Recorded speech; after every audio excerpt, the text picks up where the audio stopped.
નમસ્કાર. આજના આ ખાસ વિશ્લેષણમાં આપણે માતૃત્વની અદ્ભુત ભાવનાત્મક ઊંડાઈ અને તેના ઐતિહાસિક મહત્વને સમજીશું. ચાલો શરૂ કરીએ. માં એ માત્ર શબ્દ નથી. દુનિયામાં જો કોઈ સૌથી વધુ નિસ્વાર્થ પ્રેમ આપી શકે તો તે ફક્ત એક માતા છે. જરા વિચારો, દુનિયાના કોઈપણ ખૂણે જન્મેલા બાળક માટે સૌથી પહેલો અને સૌથી સહેલો અવાજ કયો હોય છે? હા, માં. મધર્સ ડે દર વર્ષે મે મહિનાના બીજા રવિવારે આવે છે, એટલે કે 2026માં આ પાવન દિવસ 10 મહિના રોજ ઉજવાશે. અન્ના જાર્વિસના પ્રયાસોથી લઈને વુડ્રો વિલ્સનની 1914ની સત્તાવાર જાહેરાત સુધીનો આ આધુનિક ઇતિહાસ ખરેખર ખૂબ જ રસપ્રદ છે.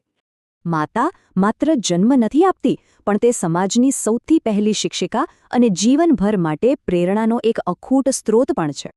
જન્મ પહેલાંનો અનોખો પ્રેમ હોય કે પછી રાતોની ઊંઘનું બલિદાન, માતાના આ અદૃશ્ય ત્યાગનું મૂલ્ય આંકવું ખરેખર અશક્ય છે. ઇતિહાસ સાક્ષી છે. મહાત્મા ગાંધી, કલામ કે શિવાજી મહારાજ જેવા મહાન વ્યક્તિત્વોના ઘડતરમાં તેમની માતાનો ફાળો ખરેખર અદ્વિતીય રહ્યો છે. શું ખ્યાલ છે, આ સફેદ કાર્નેશન ફૂલને માતાના અત્યંત શુદ્ધ અને નિસ્વાર્થ પ્રેમના વૈશ્વિક પ્રતીક તરીકે ઓળખવામાં આવે છે.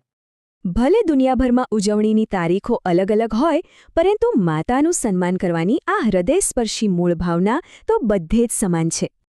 ઉજવણી સાવ સરળ છે. જાતે કાર્ડ બનાવો, ઘરકામમાં મદદ કરો અથવા પ્રેમથી બસ આટલું કહો, આઈ લવ યુ માં. આ વિચાર ખરેખર હૃદયસ્પર્શી છે. માતાનો અમાપ પ્રેમ પૃથ્વી પર આપણા માટે સાક્ષાત ઈશ્વરીય રક્ષણ સમાન જ કાર્ય કરે છે.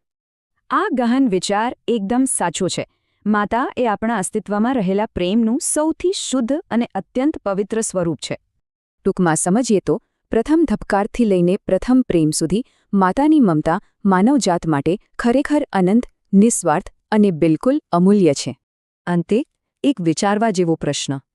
આજે આપણે સૌ આપણા જીવનના આ પ્રથમ ધબકાર પ્રત્યે હૃદયપૂર્વકનો આભાર કેવી રીતે વ્યક્ત કરીશું?